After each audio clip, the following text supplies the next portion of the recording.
رات خاموش اور حیران تھی، جیسے ابہام کے پردے چاک ہو کر کوئی بہت بڑا انقلاب آنے والا ہو۔ پانی کے بوند بوند سے لپکتی سسکیاں کوہر کے اندر پردوں کی چاک جیسا سما باندھ رہے تھے۔ ہر راستے اور گلی کوچے ویران ہو گئے تھے۔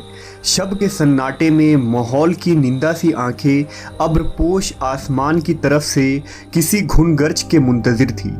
سمندروں کی لہریں، کوہستانوں کا سکون، پہاڑوں کی ہیبت کے ساتھ سوسن اور گلاب کے پھول نمایاں اور عیاں ہونے لگے تھے۔ اس ختم ہوتی ہوئی رات کے سکون اور زوال کے اندر سے ایک نور طلوع ہو کر چار سو روشنی بکھیرنے والا تھا۔ یہ کس کی آمد ہونے والی تھی کہ ہر مخلوق بے چین تھی۔ تاریخ عالم میں یہ وہ نرالا و انوکھا دن ہے کہ اس روز خلق آدم کا راز، ابراہیم علیہ السلام کی دعا، عیسیٰ علیہ السلام کی بشارت،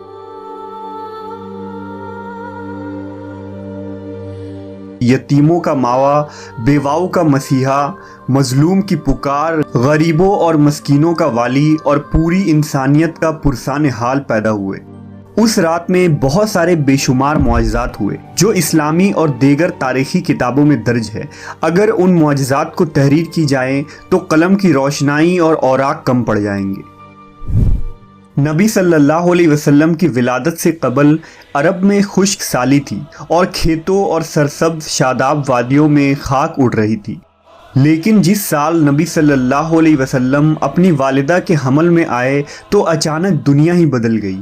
زمین سبزہ زار ہو گئی، درخت ہرے بھرے ہو کر پھلوں کے بوجھ سے دب گئے، گھٹائیں جھوم جھوم کر آتی اور خوب بارش ہوئی۔ اس سال اس قدر انعام و اکرام ہوا کہ عربوں نے اسے خوشحالی کا سال کا نام دیا۔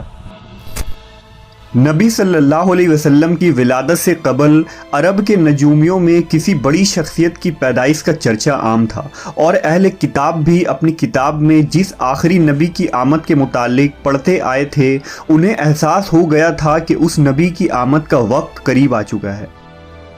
لہذا حضرت حسان بن ثابت جو عرب کے نامور شاعر تھے، وہ فرماتے ہیں کہ وہ 7 سال کے تھے اور یثرب یعنی مدینہ میں رہتے تھے کہ اچانک ایک دن ایک یہودی کو ایک بلند مقام پر چیختے ہوئے سنا۔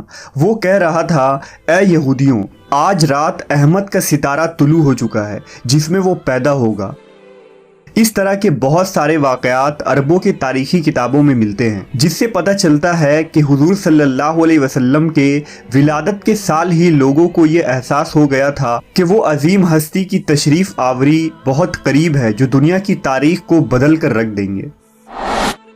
نبی صلی اللہ علیہ وسلم کی والدہ نے آپ کی ولادت کے وقت ایک خواب دیکھا کہ ان میں سے ایک نور نکلا جس سے شام کے محلات روشن ہو گئے۔ لہٰذا جب حضور صلی اللہ علیہ وسلم پیدا ہوئے تو ان کی والدہ سے ایسا نور ظاہر ہوا جس سے مشرق و مغرب کے درمیان ہر چیز روشن ہو گئی۔ وہ نور اتنا روشن تھا کہ بی بی آمنہ نے شام کے شہر بصرہ کے محلات دیکھ لیے۔ حضرت عثمان ابن ابی عاص رضی اللہ عنہ سے روایت ہے کہ میری والدہ نے بتایا کہ میں اس رات حضرت آمنہ کے پاس تھی جس رات نبی کی ولادت ہوئی۔ میں گھر میں ہر طرف روشنی اور نور پاتی اور محسوس کرتی تھی، جیسے کہ ستارے قریب سے قریب تر ہو رہے ہیں، یہاں تک کہ مجھے گمان ہوا کہ کیا یہ میرے اوپر گر پڑیں گے۔ جب آپ کی ولادت ہوئی تو خانہ کعبہ نور سے منور ہو گیا اور ستارے زمین کے قریب ہو گئے۔ فرشتوں نے آہستہ اور اونچی آواز سے اعلان کیا، جبرائیل علیہ السلام بشارت لائے اور عرش خوشی سے جھوم اٹھا۔ حوریں اپنے محلات سے نکل آئے اور عطر نچھاور کرنے لگی۔ بی بی آمنہ کے گھر میں عدن سے پرندے بھیج دیے گئے جو اپنی چونچوں کے ذریعہ موتی بکھیر رہے تھے۔ بی بی آمنہ کے ارد گرد فرشتے کھڑے ہو گئے اور انہوں نے اپنے پروں کو پھیلا دیا۔ بحر و بر کی ہر مخلوق تسبیح کرنے لگی اور امام کائنات کی آمد میں جھوم اٹھی۔ مشرق کے چرند و پرند مغرب کے جانوروں کے پاس مبارکباد لے کر گئے اور یہی عمل آبی جانوروں نے کیا۔